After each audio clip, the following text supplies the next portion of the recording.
Oke, Assalamualaikum warahmatullahi wabarakatuh. Bertemu lagi dengan pelajaran biologi di kelas 10 IPA. Bagaimana kabar kalian? Semoga kalian selalu dalam keadaan baik dan sehat. Nah, sebelum memulai pembelajaran, marilah kita berdoa menurut agama dan kepercayaan kita masing-masing.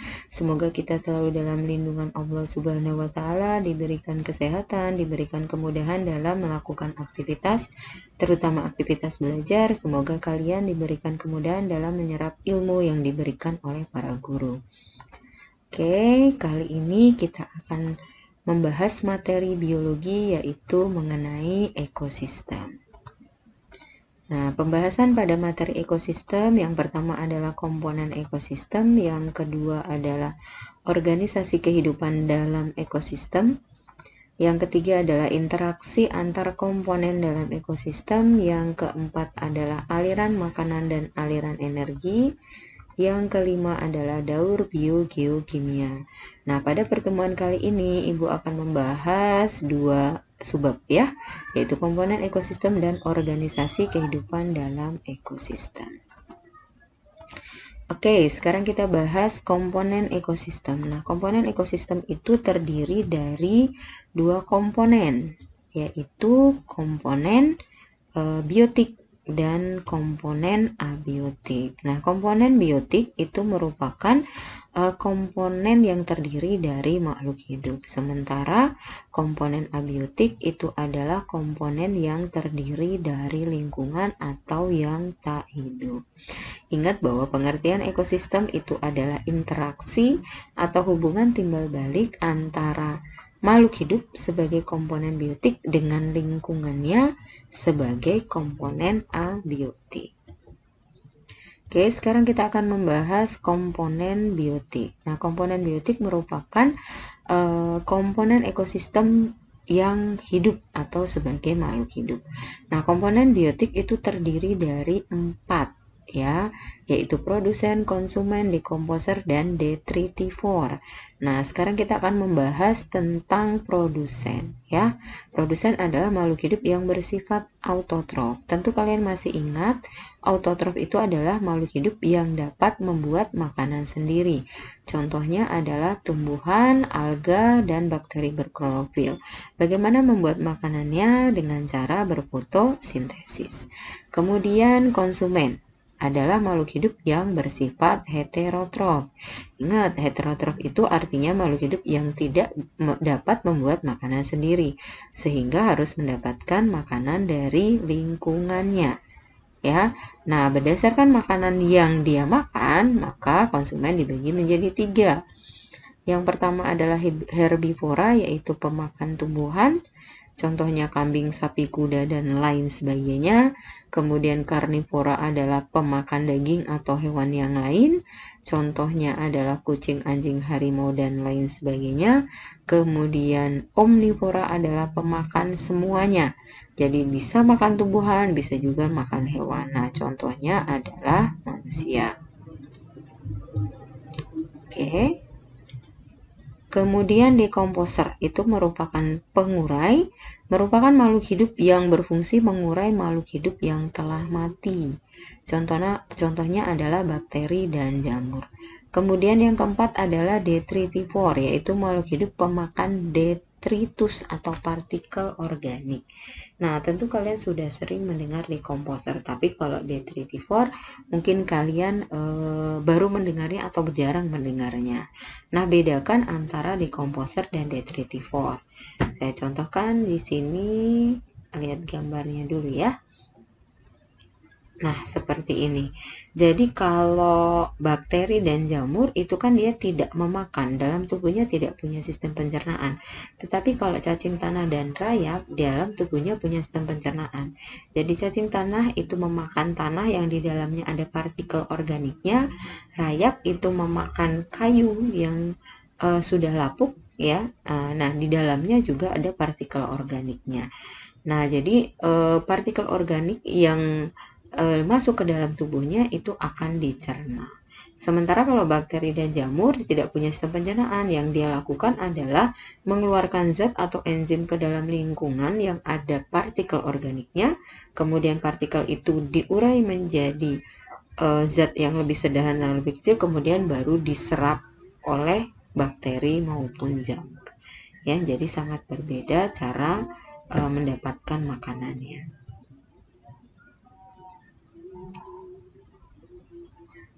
Kemudian komponen abiotik. Nah, komponen abiotik itu merupakan komponen ekosistem yang terdiri dari segala hal yang tidak hidup atau disebut dengan lingkungan. Nah, komponen abiotik terdiri dari yang pertama adalah udara. Ingat, udara itu kalau yang kita ingat hanya ada oksigen dan CO2. Padahal komponen terbesarnya adalah nitrogen.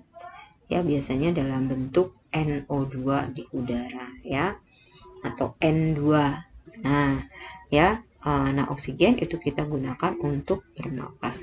Nah, komposisinya adalah 78% nitrogen, 21% oksigen, dan jika lingkungannya normal itu CO2 hanya sekitar 0,03% kalau tidak tercemar ya. Oke, kemudian air dan mineral. Air itu merupakan komponen utama makhluk hidup ya, terdiri dari 80% ya. Nah, di dalam air pasti dia terlarut berbagai jenis mineral yang akan digunakan untuk proses metabolisme. Kemudian cahaya matahari, fungsi utamanya adalah untuk fotosintesis bagi makhluk hidup autotrof. Kemudian bagi hewan, fungsinya adalah untuk apa? Untuk penanda kehidupan.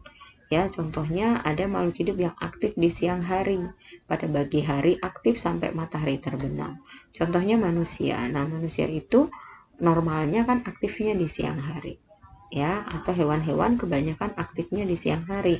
Nah, ada nggak hewan yang aktif di siang hari? Ada, kelelawar itu aktifnya di malam hari. Kemudian suhu itu berkaitan dengan proses metabolisme tubuh. Nah, setiap makhluk hidup itu punya suhu optimal. Contohnya manusia, suhu optimalnya itu antara 36-37. Kalau di bawah 36 ataupun di atas 37, maka metabolisme tubuh akan terganggu, atau itu adalah mengindikasikan bahwa kalau itu manusia itu sedang sakit. Kemudian pH tanah atau pH media. Nah, yang paling bagus untuk proses pertumbuhan tanaman itu adalah pH netral atau pH 7. Di atas 7 itu disebut basa, di bawah 7 itu disebut asam. Nah, pada pH tanah atau media asam dan basa, maka pertumbuhan akan terhambat. Kemudian salinitas atau kadar garam. Nah, di sini paling mudah dibedakan ada air tawar dan ada air laut atau air asin. Nah, di sini berhubungan dengan proses adaptasi. Ikan yang hidup di air tawar kalau ditaruh di tempat air asin pasti akan mati. Begitu juga sebaliknya, ikan yang biasa hidup di air garam yang tinggi atau salinitas tinggi, kalau ditaruh di air tawar atau dengan kadar garam yang rendah, dia pasti juga akan langsung mati. Ya, jadi ini berkaitan dengan tempat hidup atau adaptasi makhluk hidup. Kemudian topografi atau bentuk permukaan bumi biasanya berkaitan dengan tinggi rendahnya suatu permukaan bumi. Contohnya ada dataran rendah, ada dataran tinggi atau pegunungan. Kalau kalian perhatikan, semakin tinggi ya suatu permukaan bumi, keanekaragaman hayatinya akan semakin rendah. Contohnya kalau kita naik ke gunung, yang kita temukan tumbuhan itu didominasi hanya oleh pinus. Sementara kalau kita turun ke dataran rendah, kita banyak sekali menemukan berbagai jenis tumbuhan.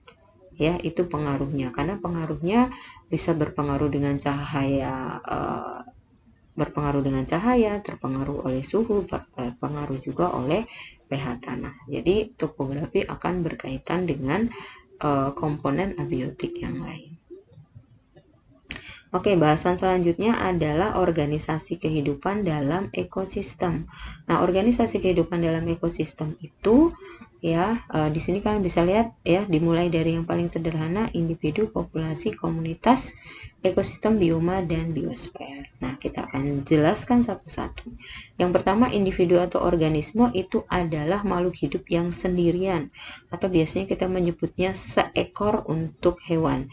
Seekor kelinci, seekor kura-kura, atau pada tumbuhan adalah satu buah tumbuhan atau satu batang tumbuhan. Nah, di sini ada satu batang tumbuhan A, ada satu ekor kelinci, ada satu ekor kura-kura, itu disebut dengan individu. Kemudian kumpulan individu yang sejenis yang ada di suatu tempat atau wilayah tertentu itu disebut sebagai populasi. Nah, kita contohkan di sini ada sekumpulan atau sekelompok kelinci, ada sekumpulan atau sekelompok tumbuhan A, atau sekumpulan kura-kura. Nah, itu disebut sebagai populasi. Nah, kumpulan berbagai jenis dari populasi itu disebut dengan komunitas. Contohnya, di sini ada populasi kelinci, ada juga populasi burung, ada juga populasi cacing, misalkan ada juga di sini ada populasi tumbuhan A, tumbuhan B, tumbuhan C. Nah, itu disebut sebagai komunitas. Jadi yang kita lihat hanya kumpulan makhluk hidup yang ada di suatu tempat atau area tertentu. Kemudian kumpulan berbagai jenis makhluk hidup atau komunitas yang berinteraksi dengan lingkungannya atau lingkungan abiotiknya itu disebut dengan ekosistem. Ingat lagi bahwa pengertian ekosistem adalah interaksi atau hubungan timbal balik antara makhluk hidup dengan lingkungannya. Ya, di sini misalkan tumbuhan itu memerlukan air dan tanah untuk dia hidup dan juga memerlukan cahaya. Kemudian berbagai jenis hewan pasti juga memerlukan lingkungan untuk mendapatkan makanannya dan juga memerlukan udara, oksigen dan juga memerlukan air untuk proses kehidupannya. Oke, kemudian kumpulan ekosistem yang luas dan mempunyai ciri geografi tertentu itu disebut sebagai bioma. Contohnya yang ada di Indonesia itu adalah hutan hujan tropis. Bioma hutan hujan tropis. Ciri khasnya apa? Ciri khasnya adalah negara dengan dua musim atau daerah dengan dua musim. Ada musim penghujan dan ada musim kemarau atau panas. Nah, tingkat curah hujannya sangat tinggi sehingga keanekaragaman hayatinya juga sangat tinggi. Ada berbagai jenis hewan dan tumbuhan di bioma hutan hujan tropis. Bandingkan dengan bioma gurun. Ya, bioma gurun itu merupakan padang pasir atau didominasi oleh pasir. Kenapa? Karena walaupun dia negara dengan dua musim atau daerah dengan dua musim, tetapi didominasi oleh musim panas sehingga curah hujannya sangat rendah. Karena curah hujannya sangat rendah, keanekaragaman hayatinya juga sangat rendah. Biasanya daerah gurun itu tumbuhannya didominasi oleh kaktus, yaitu tumbuhan yang bisa beradaptasi pada lingkungan yang panas. Kemudian hewannya biasanya didominasi oleh unta, yaitu hewan yang mampu beradaptasi pada lingkungan yang panas juga karena di dalam tubuhnya ada kantong penyimpan air. Kemudian kumpulan bioma di seluruh permukaan bumi itu disebut dengan biosfer. Nah, ini adalah tingkatan organisasi kehidupan dalam ekosistem. Oke, nah ini adalah penjelasannya tadi dari yang sudah Ibu jelaskan ya. Kalian bisa baca kembali kemudian dipahami. Nah, ini Ibu kasih lagi ya contoh dari individu. Contoh seekor flamingo, seekor badak Afrika, kemudian contoh dari populasi sekumpulan zebra, kemudian ada berbagai jenis makhluk hidup ya, disebut dengan di suatu tempat tertentu disebut dengan komunitas. Kalau suatu komunitas ini berinteraksi dengan lingkungannya, maka disebut sebagai ekosistem. Nah, kalau ini berinteraksi dengan lingkungannya, maka disebut sebagai ekosistem hutan. Nah, di sini saya contohkan juga ekosistem sawah. Ya, jadi ada sepetak sawah dengan ada manusia, ada rumput dan ada burung bangau di sini ya. Oke, jadi kalian harus bisa membedakan mana individu, mana populasi, mana komunitas dan mana ekosistem. Oke, materi kita sampai di sini. Silahkan dipelajari kembali. Kalau ada yang belum jelas, silahkan kalian bertanya melalui WA yang ada di Japri, WA yang ada di grup, ataupun WA chat yang ada di e-learning. Oke, Ibu selalu mengingatkan jaga diri dan orang di sekitar kalian dengan mentaati protokol kesehatan karena kita masih dalam masa pandemi. Terima kasih. Wassalamualaikum warahmatullahi wabarakatuh.